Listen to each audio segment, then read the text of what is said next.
Gracias a Dios por este precioso canto.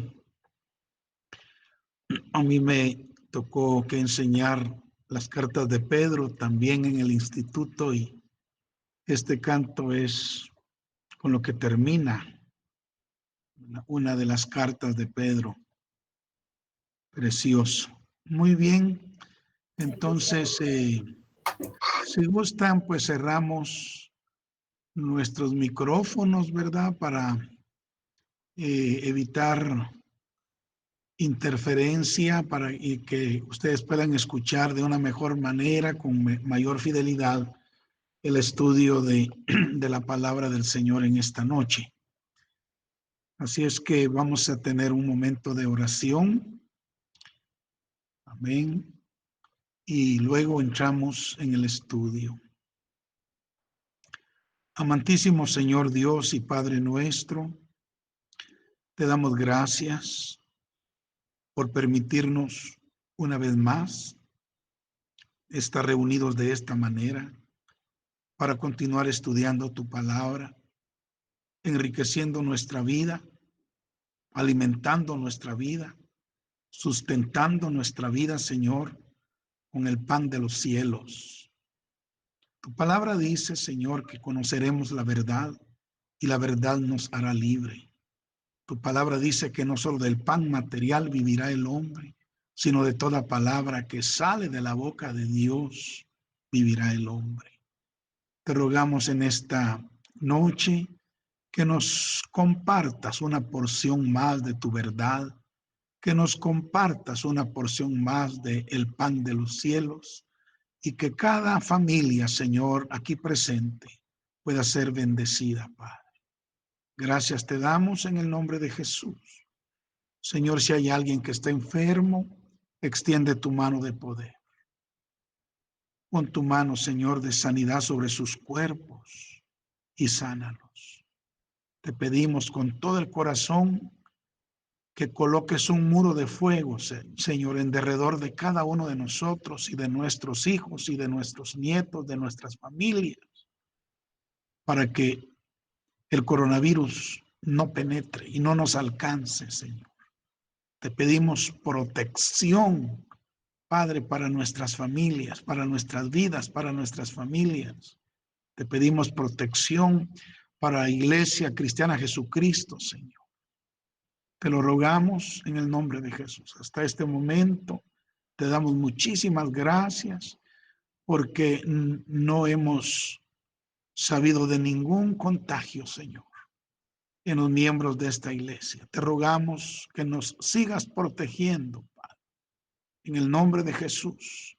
Y aquellos hermanos que han sido alcanzados con el contagio, te pedimos que levantes sus defensas, Señor, y que destruyas ese virus, Padre Santo, y que no permitas que gente se vaya antes del tiempo establecido por ti, Señor. Te rogamos que tu propósito sea cumplido en todo tu pueblo, en toda tu iglesia, y que nadie, Señor, se vaya por causa de este virus antes de cumplir el propósito que tú tienes para sus vidas. Te lo pedimos, Padre, en el nombre de Jesús, si lo rogamos para nosotros, Señor. Queremos terminar nuestra carrera, Padre, y queremos terminarla con gozo, Señor. Gracias, en el nombre de Jesús. Amén y amén. Muy bien.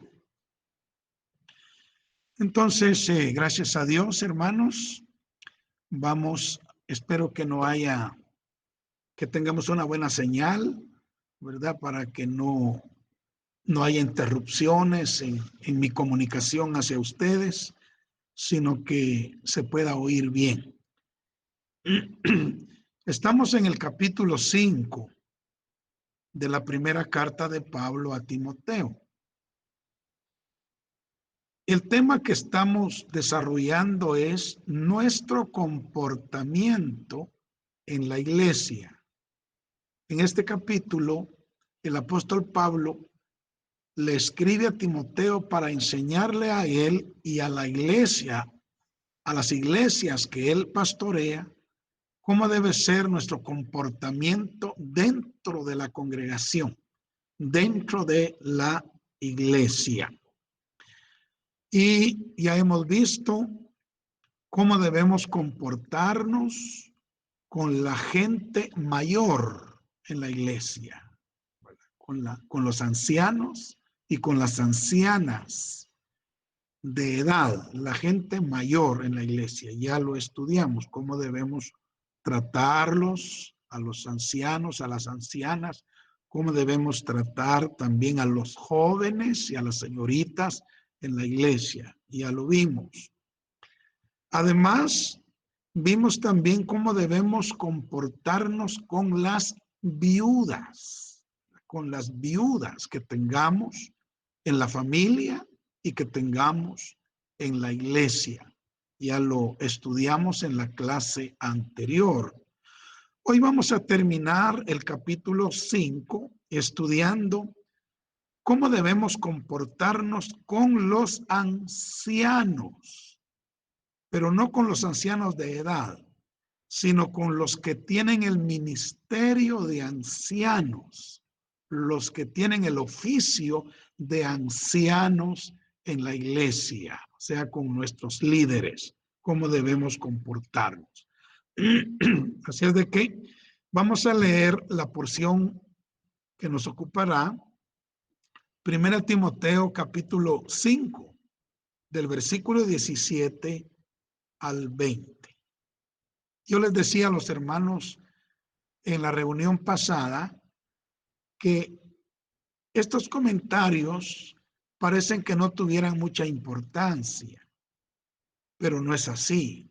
Realmente son importantes porque son palabra de Dios y nunca el Señor va a inspirar una palabra o unas verdades que no sean importantes, que no sean importantes para nuestra vida. Así es de que esto que vamos a ver hoy, sí, es importante también como todo lo demás que hemos estudiado. Solo permítame jalar mi cosita de agua acá para...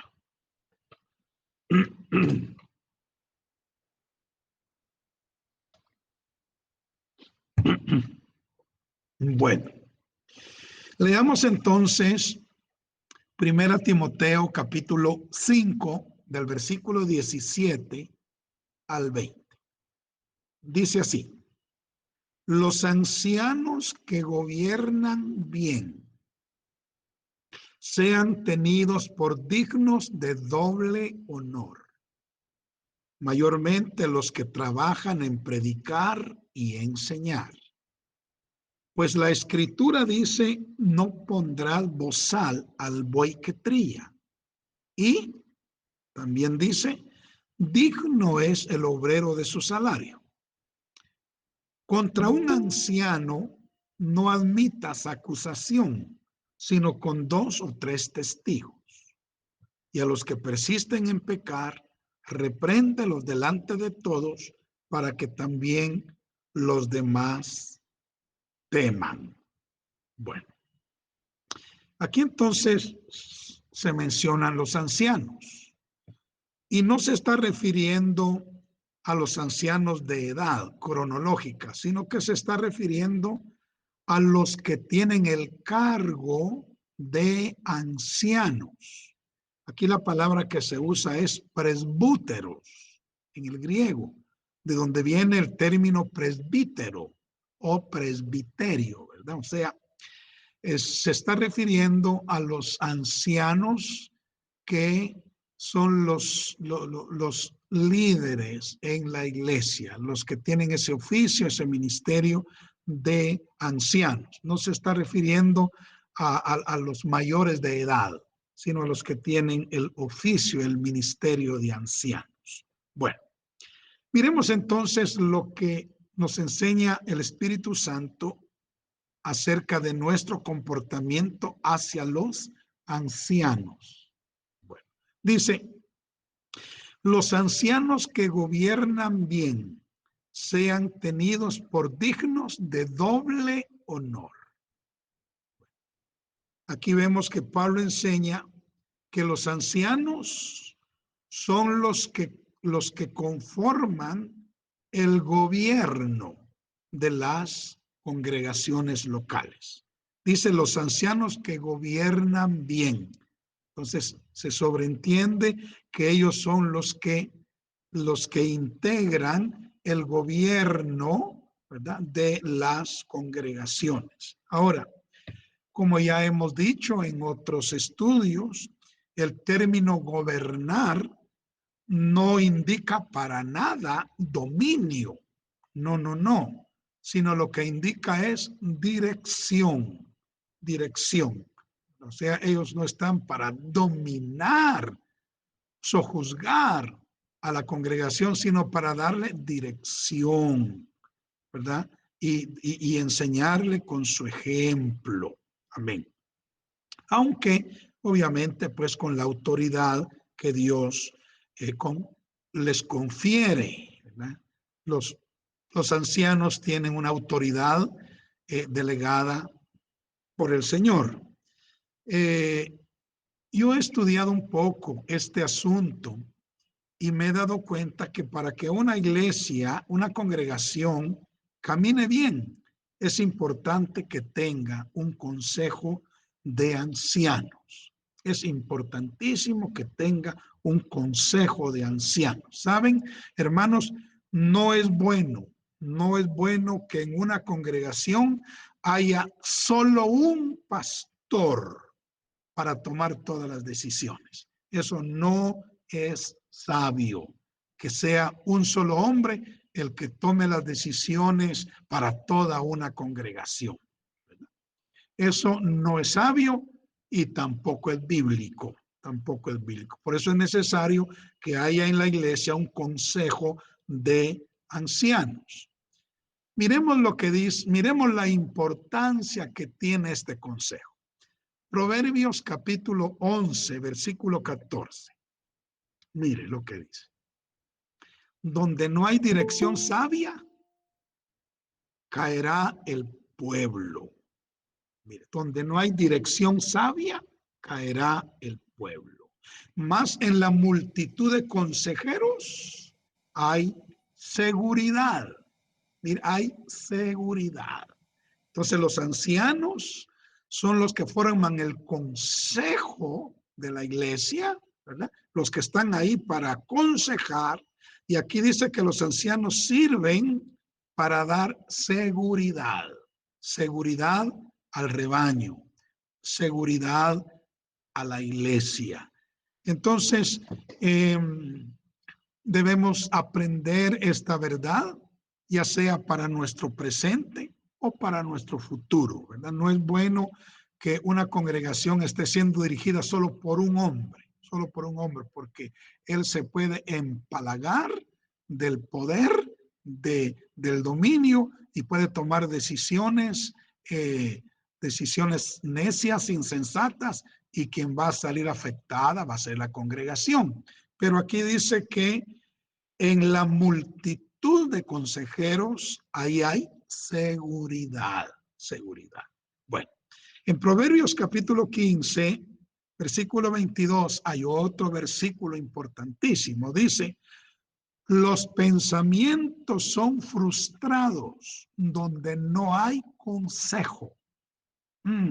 Los pensamientos son frustrados donde no hay consejo. Más en la multitud de consejeros se afirman.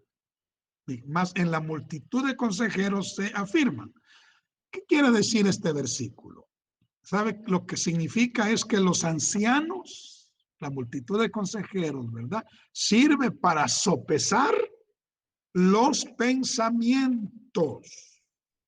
Los pensamientos que vienen para la iglesia, ¿eh? Y desechar los malos pensamientos y afirmar los buenos.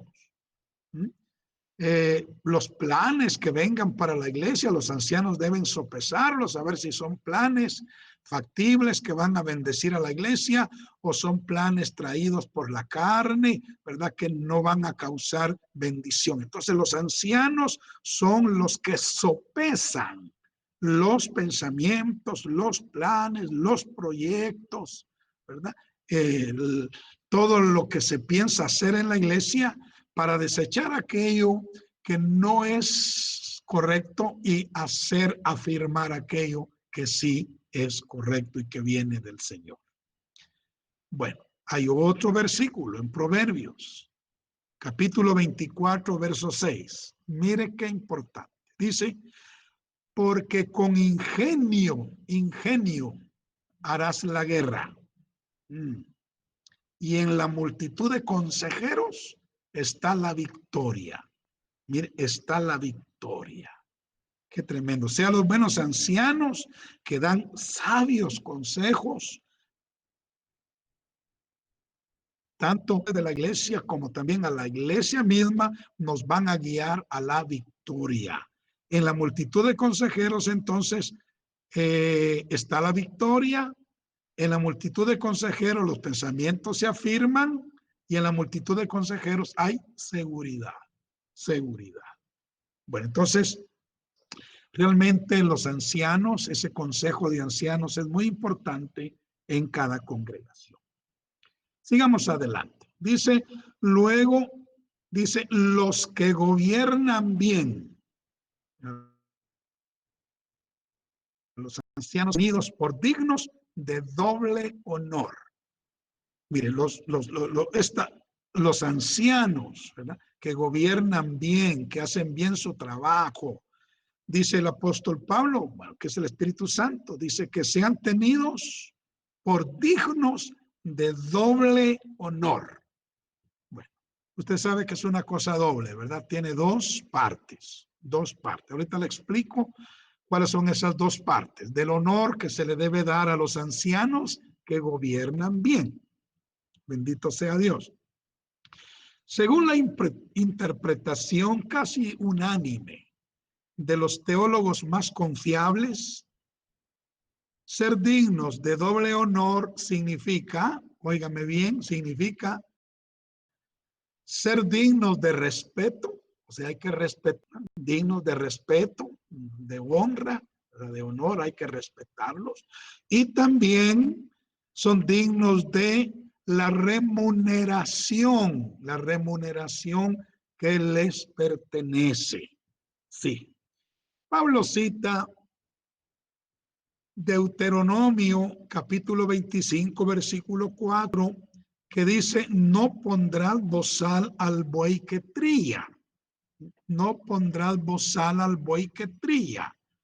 Y Pablo mismo dice que no lo está diciendo por los animales que trabajan en el campo, sino que lo está diciendo por los que trabajamos en la obra, ¿verdad? Entonces, los que trabajamos en la obra, y aquí estamos hablando de los ancianos, son dignos de doble honor. Quiere decir que hay que respetarlos, y también hay que darles una asignación económica para su sostenimiento. En Levítico 19:13 dice, no retendráis el salario del jornalero en tu casa hasta la mañana. O sea, todo aquel que trabaja, ¿verdad? Que saca la tarea, ya sea en lo natural, en lo material, como en lo espiritual, pues entonces debe tener una remuneración. Ahora yo sé, porque yo he pastoreado, ya ustedes saben, que les digo 45, 48 años ya de ser pastor. He pastoreado iglesias grandes, que les digo de 600 miembros, ¿verdad? Medianas, que les digo de 150 miembros, de 250 miembros, iglesias pequeñas también, ¿qué les digo? De 10 miembros, de 15 miembros. Me ha tocado que pastorear diferentes congregaciones con diferentes cantidades. Y bueno, hay iglesias pequeñas que no tienen los recursos para poder darle una asignación económica a los ancianos. Ahí si no se puede, pues no se puede, ¿verdad? Porque no se puede. Pero ya cuando una iglesia ha crecido y tiene ingresos lo suficiente, sí, el apóstol Pablo aquí y el Señor a través de toda su palabra nos dice que los que gobiernan bien sean tenidos por dignos de doble honor. Hay que honrarlos y también hay que ayudarlos económicamente para que puedan vivir. Muy bien. Gracias damos a Dios porque esta iglesia, pues a los ancianos se les ayuda porque están ahí ayudándonos a cuidar la grey del Señor. Y eso estamos basados en la palabra de Dios. Amén. Ahora, pero hago esta aclaración. Esto no se puede aplicar a todas las congregaciones porque hay congregaciones que no se puede ayudar. No se puede ayudar a los ancianos. Un ejemplo, pues la iglesia que yo pastoreaba en Zacapa, ahí a mí me tocaba qué poner.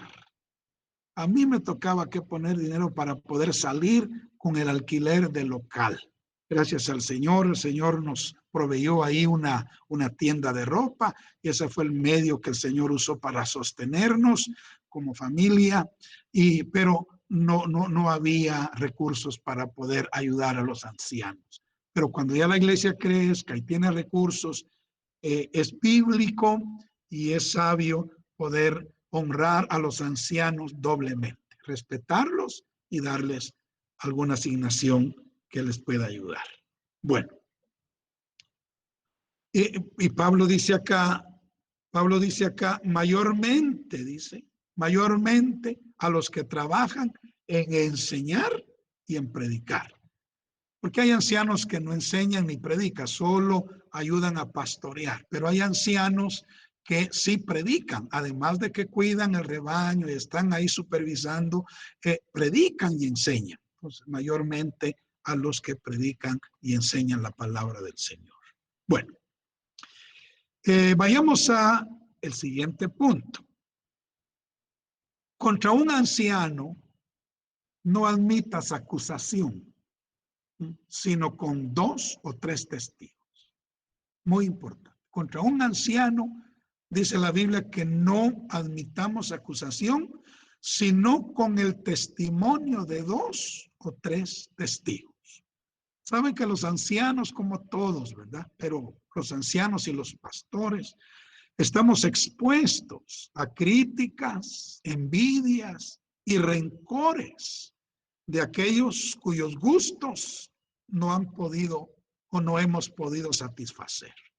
Por eso Timoteo no debía irse de ligero, ¿verdad? De ligero en oír fácilmente los rumores o las acusaciones en contra de los ancianos.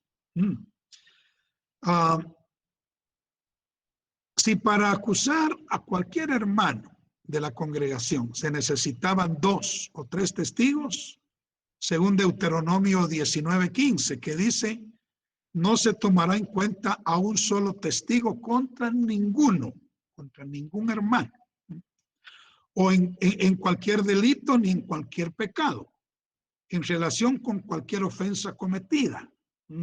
Solo por el testimonio de 2 o 3 testigos se mantendrá la acusación, ¿verdad? Porque hay gente que se levanta y anda acusando a los hermanos, acusando a los ancianos, acusando a los pastores, pero no se debe aceptar una acusación contra nadie, sino por el testimonio de 2 o 3 testigos. Y aquí, si eso es aplicable a cualquier hermano, a cualquier miembro de la iglesia, cuánto más, ¿verdad? Para admitir acusación contra un anciano de la iglesia, que este anciano viene siendo como un príncipe, como un líder en la iglesia.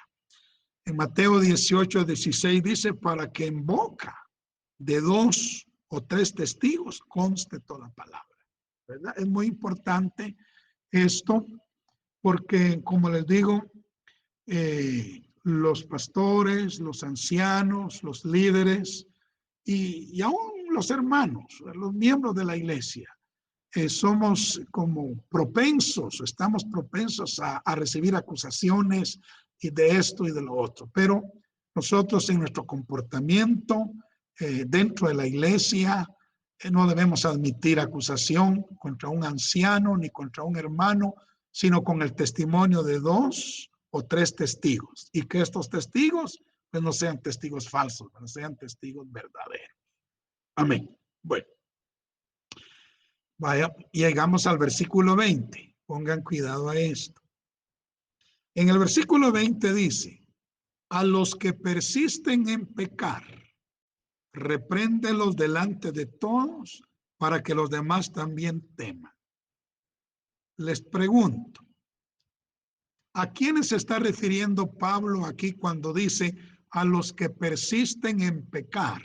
Repréndelos delante de todos para que los demás también teman.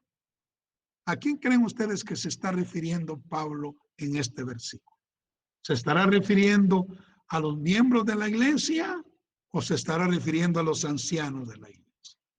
Pues se está refiriendo a los ancianos, porque el contexto lo dice. Aquí el contexto es los ancianos de la iglesia, los ancianos de la iglesia. O sea, podemos entender que se está refiriendo a los ancianos. Lo que indica, hermanos, que sí, un anciano falla, ¿verdad? Peca. No por ser anciano se le va a permitir seguir pecando sin ser disciplinado. No, definitivamente, si con el testimonio de 2 o 3 testigos se le confirma una falta, se le debe reprender. Se le debe reprender. Primero, estando a solas con él. Estando a solas con él. Definitivamente aquí los responsables de hablar con el anciano serían los pastores, ¿no? Que son los líderes superiores. Entonces, hablar con el anciano acerca de lo que esté pasando y tratar de llevarlo al arrepentimiento y de restaurarlo. Bueno, si no oye al pastor, digamos, al pastor o a los pastores, entonces hay que tomar 2 o 3 testigos y hablar con él para tratar de reconvenirlo. Si todavía después de esas 2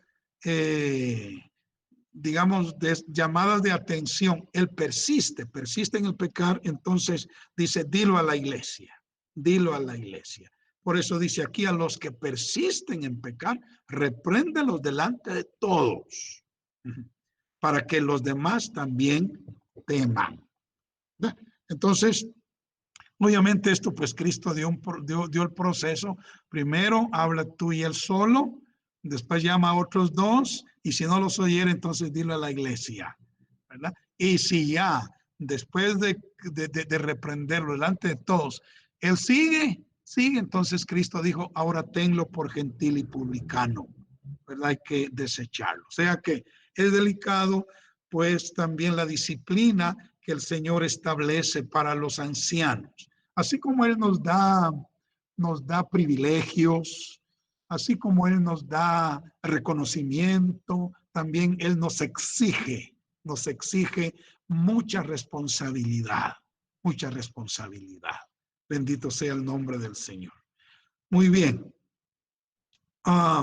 Entonces, ya hemos visto, mis hermanos, cómo debemos comportarnos con la gente mayor en la iglesia, cómo debemos comportarnos con los jóvenes en la iglesia, cómo debemos comportarnos con las viudas en la iglesia y cómo debemos comportarnos con los ancianos en la iglesia. Bendito sea Dios. Bueno, continuemos. Enseguida Pablo habla del comportamiento personal de Timoteo. Y déjeme aquí tomar a Timoteo, puede ser como el pastor, puede ser como el anciano, puede ser como el diácono, puede ser como el líder, puede ser como el Hijo de Dios, como el Hijo de Dios. Timoteo representa al Hijo de Dios, al diácono, al anciano, al pastor. Timoteo es aquí un prototipo del Hijo de Dios que tiene algún liderazgo en la iglesia. Ahora, quiero que leamos los versículos 21 al 25 del capítulo 5 de 1 Timoteo. Dice: te encarezco delante de Dios y del Señor Jesucristo y de sus ángeles escogidos, que guardes estas cosas sin prejuicio, no haciendo nada con parcialidad. No impongas con ligereza, dice, las manos a ninguno, ni participes en pecados ajenos. Consérvate puro, ya no bebas agua, sino usa un poco de vino por causa de tu estómago y de tus frecuentes enfermedades. Los pecados de algunos hombres se hacen patentes antes que ellos vengan a juicio, mas a otros se les descubren después. Asimismo, se hacen manifiestas las buenas obras, y las que son de otra manera no pueden permanecer ocultas. Mire qué porción más interesante e importante es. Pablo comienza esta sección conjurando solemnemente a Timoteo, es decir, rogándole encarecidamente, con instancia y con cierto grado de autoridad, porque él es el padre espiritual de Timoteo. Y mire, Pablo apela aquí al tribunal del cielo en su encarecimiento a Timoteo, diciéndole: te encarezco, o sea, te ruego, delante de Dios, el Padre. O sea, Pablo trae a Timoteo a la presencia de Dios. Dice: delante de Dios. Te encarezco delante de Dios. O sea, Dios, Padre, usted sabe, la máxima autoridad, es la fuente de todas las cosas. Entonces Pablo trae a Timoteo y lo confronta para, como le dijera, no exigirle, sino para pedirle que haga estas cosas, y lo trae a la presencia de Dios. Y luego dice también: y del Señor Jesucristo. Jesucristo es el heredero de todas las cosas y es el salvador de nuestras almas. Entonces, Pablo trae a Timoteo ante la presencia del Padre y ante la presencia del Hijo como testigos de que él le está pidiendo encarecidamente que se comporte bien como un verdadero hijo de Dios. Y no solamente lo hace ante el Padre y ante el Hijo, sino que dice: y delante de sus ángeles escogidos. Miren, hermano, delante de sus ángeles escogidos. O sea, Pablo pone de testigo al Padre, pone de testigo al Hijo y a todos los ángeles de Dios, que le está haciendo este ruego para que él se comporte de la manera que vamos a ver aquí, de la manera que ya dijo, ¿verdad? Y de la manera que vamos a ver aquí a continuación. Ahora, esto lo hace Pablo tan solemnemente, por razón de que Timoteo era joven, ¿verdad? Era joven y Pablo no quería que Timoteo hiciera nada con prejuicios y con parcialidades. O sea, que no se dejara influenciar por las personas y sus criterios, sino que fuera guiado por el Espíritu Santo y por la palabra que había recibido.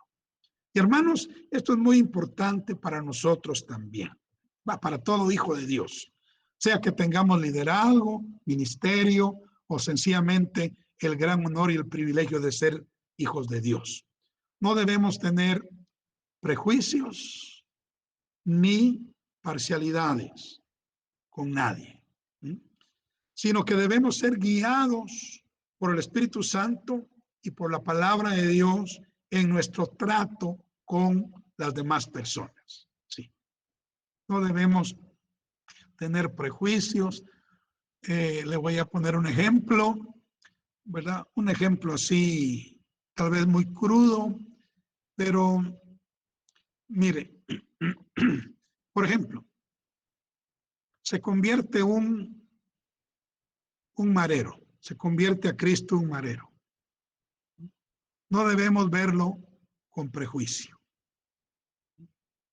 sino que tenemos que aceptarlo como un hijo de Dios, si es que ha nacido de nuevo, por sus frutos, lo debemos conocer obviamente, pero si el Señor lo salva, no debemos tener prejuicios, digamos, contra uno que ha tenido un pasado oscuro o con alguien que digamos, sea de otra raza o que sea de otro color de piel o que sea de otro estatus social o intelectual o económico. No debemos tener prejuicios y tampoco debemos tener parcialidades.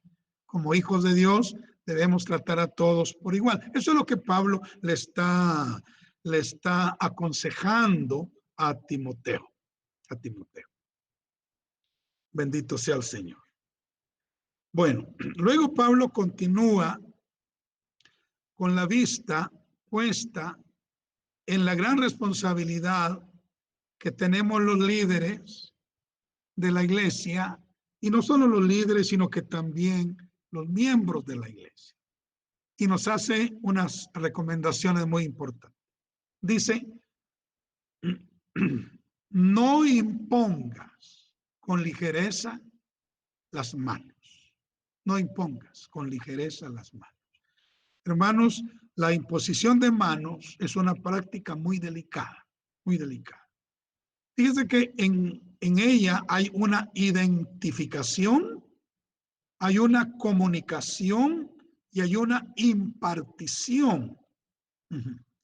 Al imponer las manos se abren los canales de las vidas, tanto del que impone las manos como del que acepta la imposición de manos. Por lo que no debe hacerse esto así ligeramente e irresponsablemente, ¿verdad? Porque no sabemos, no debemos dejarnos poner las manos de personas desconocidas, porque no sabemos qué tienen ellos adentro. Y tal vez si tienen algo malo, lo que nos van a comunicar va a ser algo malo, ¿verdad? Entonces, no debemos nosotros dejarnos poner las manos así indiscriminadamente, cualquier persona, no.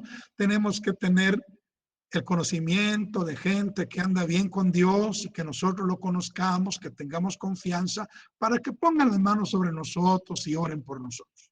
Bueno, tampoco nosotros debemos andar imponiendo manos al que se nos ponga enfrente, porque no sabemos qué tiene esa persona ahí adentro. Y si esa persona, imagínese usted, tiene una legión de demonios ahí adentro, ¿verdad? Y nosotros no tenemos mucha unción del Espíritu Santo en nuestra vida como para enfrentarnos a una legión. Cuando le ponemos las manos se abren los canales. Y ahí sí que la corriente que sea más fuerte es la que va a dominar a la más débil. Entonces debemos tener cuidado de no poner las manos así con ligereza. Por eso Pablo le dice a Timoteo, no impongas con ligereza las manos. ¿Sabe que en Hebreos capítulo 6, en el versículo 2, ahí están las 6 doctrinas fundamentales? Las 6 doctrinas fundamentales. Ahí está la doctrina del arrepentimiento, está la doctrina de bautismos, está la doctrina de la imposición de manos, está la doctrina de la resurrección de los muertos, está la doctrina del juicio eterno, y bueno, hay otra doctrina, son 6 doctrinas, y ahí aparece la doctrina de la imposición de manos. O sea, para Dios es muy importante ese acto de imponer las manos. Entonces no debemos poner las manos así ligeramente, ni permitir que cualquier persona nos ponga las manos encima, ¿verdad? Porque no sabemos qué es lo que tiene dentro esa persona. Luego Pablo le dice a Timoteo, ni participes en pecados ajenos. Esto está dicho en el contexto de la imposición de manos.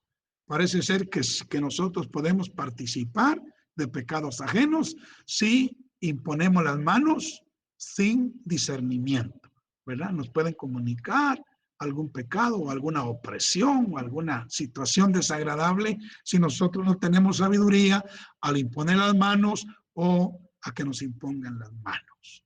Luego Pablo dice, consérvate puro, consérvate puro. El propósito final de estos consejos es precisamente mantener la pureza en nuestro espíritu, en nuestra alma y aún en nuestro cuerpo, en nuestra mente y en nuestro corazón, ¿verdad? Entonces, estos son consejos que nosotros debemos tomar también para nosotros. Fueron consejos para Timoteo, para las iglesias que Timoteo administraba y para la iglesia del Señor en todos los lugares y en todos los tiempos. Bueno, sigamos adelante en esta porción que nos ocupa.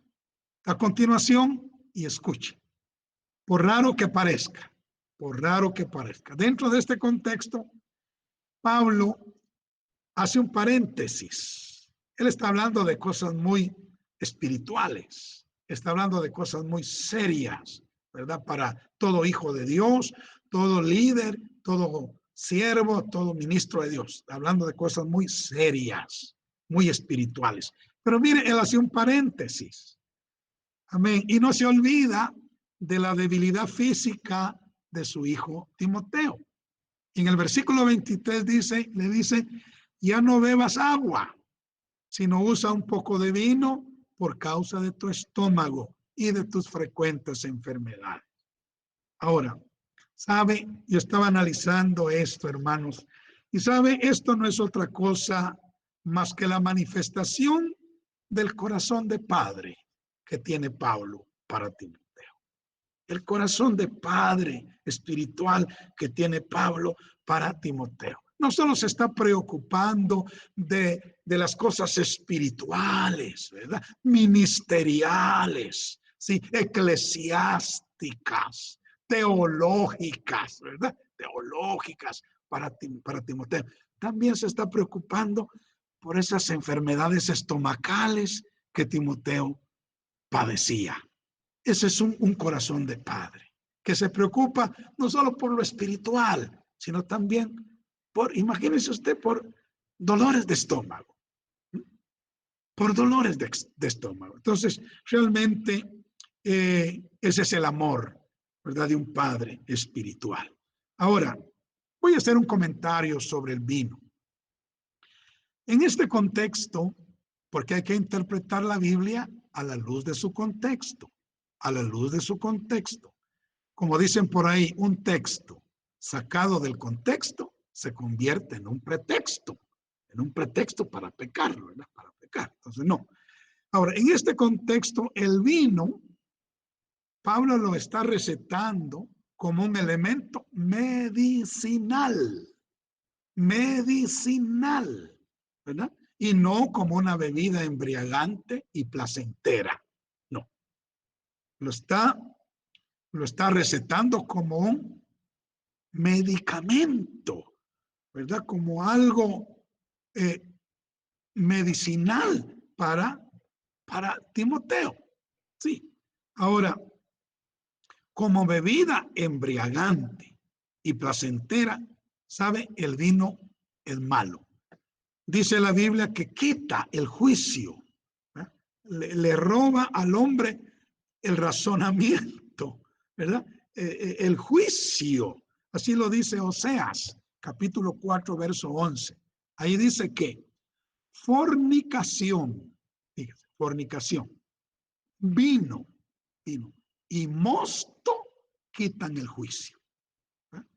Quitan el juicio. O sea que trastornan a las personas, embrutece a la gente el vino. O sea, la fornicación, el vino y el mosto, que es, digamos, el licor, embrutece a la gente, ¿verdad? Quita el juicio. Entonces, no. Además, Proverbios 31, versos 4 y 5 dice, un versículo muy lindo, dice, no es de los reyes, no es para los reyes, o Lemuel, no es de los reyes beber vino, no, ni de los príncipes la sidra, o sea, la cerveza. No sea que bebiendo, dice, olviden la ley. Ahí está, bien, pierden el juicio. Olviden la ley y perviertan el derecho de todos los afligidos. Bueno, entonces no es para los reyes el vino. Y acuérdense que nosotros estamos siendo hechos reyes, ¿verdad? Reyes y sacerdotes para reinar con Cristo. Por lo tanto, el vino como bebida embriagante o placentera no es para nosotros. Y bueno, ahora ya no necesitamos vino para cuando tenemos algún problema estomacal, porque hay otros medicamentos. Podemos ir a la farmacia y que son más eficaces seguramente que el vino. Bueno, ese es el comentario que quería hacer, porque sabe que hay algunos que agarran ese versículo, ¿verdad?, para ampararse ellos y tomar vino. Y tomar vino. Entonces hay que tener cuidado e interpretar la Biblia correctamente. Bueno, ese es el paréntesis que Pablo hizo para ocuparse de la enfermedad que Timoteo tenía. Ese paréntesis, Pablo regresa al punto que está tratando acerca del cuidado, ¿verdad?, el cuidado que se debe tener en el comportamiento, ¿verdad?, como hijos de Dios en la iglesia. En los versículos 24 y 25 dice, oiga, los pecados de algunos hombres se hacen patentes antes que ellos vengan a juicio. Bueno, o sea que se descubren antes que sean juzgados. Mas a otros se les descubren después. Bueno. Asimismo dice, se hacen manifiestas las buenas obras. Y las que son de otra manera no pueden permanecer ocultas. Aquí hay una cosa muy importante que debemos aprender. Mire, hay dos maneras en que se descubren los pecados de los cuales no nos hemos arrepentido. Primero, antes que venga el juicio. Y segundo, cuando sea el juicio.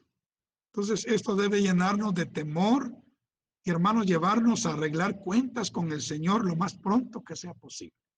¿Verdad? Si hemos fallado, no mantengamos oculto nuestro pecado, nuestra falla. Inmediatamente vengamos al Señor y pidámosle perdón para que eso sea borrado, ¿verdad? Para que eso sea borrado y el Señor eche nuestros pecados a lo profundo del mar, tras sus espaldas, y se olvide de ellos, ¿verdad? Entonces, porque hay los que no arreglan sus cosas con el Señor, entonces se les va a descubrir antes del juicio, y si no se les descubre antes del juicio, en el mero juicio final se les va a descubrir y ahí ya va a ser demasiado tarde. Entonces, arrepintámonos de cualquier falta, de cualquier falta. Y usted no se sienta avergonzado o avergonzada en reconocer que ha fallado, porque todos fallamos, hermano, todos fallamos. Nosotros, todos los pastores, también ahí tenemos que estar pidiéndole perdón al Señor todos los días, todos los días, todos los días, hasta que seamos liberados de esta naturaleza caída que nos lleva cautivos al pecado. Bueno, la otra cosa que aquí Pablo menciona es que hay dos clases de obras. Ay, qué lindo. Dice, las buenas obras se hacen claramente visibles en las o en los que las tienen y las practican. Bueno, las buenas obras, hay que hacer buenas obras, porque Dios mira las buenas obras. Dios mira las buenas obras. También la iglesia mira las buenas obras. También el mundo mira las buenas obras. O sea, las buenas obras se hacen visibles. Bendito sea el nombre del Señor. Aquí les quiero contar que vamos a tener un viaje misionero a la región de Camotán el 21 de noviembre. He recibido una ayuda económica de los Estados Unidos para ir a esa región, específicamente a esa región, y vamos a ir a bendecir a esa gente, a darles algo para que puedan paliar sus necesidades y aprovechar para predicar la palabra de Dios. Ahora, nosotros debemos caracterizarnos por hacer buenas obras, porque estas las ve Dios, las ve la iglesia y las ve el mundo también, ¿verdad? Las ven los ángeles también, y hasta los demonios las miran, ¿verdad? Y se ponen celosos y bravos, pero ¿qué nos importa? Pero el Señor se agrada de nuestras buenas obras. Amén. Y Dios va a recompensar esas buenas obras. Pero también hay otra clase de obras, que son las malas obras, ¿verdad? Las malas obras, que tampoco pueden permanecer ocultas por mucho tiempo, ¿verdad? Tarde o temprano van a salir a la luz y van a recibir también su recompensa. Obviamente la recompensa para las malas obras va a ser triste y dolorosa para los que las hayan practicado. Pero el galardón para los que hagamos buenas obras va a ser hermoso. Acordémonos que ya estamos en los últimos días. Cristo Jesús viene y Él dice, he aquí yo vengo pronto y mi galardón conmigo para recompensar a cada uno según sea su obra, su obra. Así es de que hagamos buenas obras, hermanos, ¿verdad? A los que podamos y como dice Pablo, mayormente a los de la familia de la fe. Bueno, aquí terminamos entonces el capítulo 5 de 1 Timoteo, ¿verdad? En donde completamos el comportamiento que debemos tener como hijos de Dios, como líderes, como ancianos, ¿no? Como ministros, como iglesia, ¿no? El comportamiento que debemos tener nosotros en la congregación, en la iglesia. Bendito sea el nombre del Señor. Yo creo que algunos de ustedes no han visto el culto de doctrina que recién compartí esta semana. Y ahí yo hablé acerca de que somos la familia de Dios, la iglesia, como iglesia, somos la familia de Dios y somos la morada de Dios. Qué privilegio, hermanos, ser la familia de Dios, ser la morada de Dios. Ahora, eso nos trae la responsabilidad de una relación con Dios y también nos trae la responsabilidad de ayudarnos los unos a los otros, de hacer buenas obras los unos para los otros. Así debemos comportarnos en la congregación. Bueno, he terminado entonces la clase de hoy. Bendito sea el Señor. Y vamos a abrir nuestros micrófonos, por favor, ahora.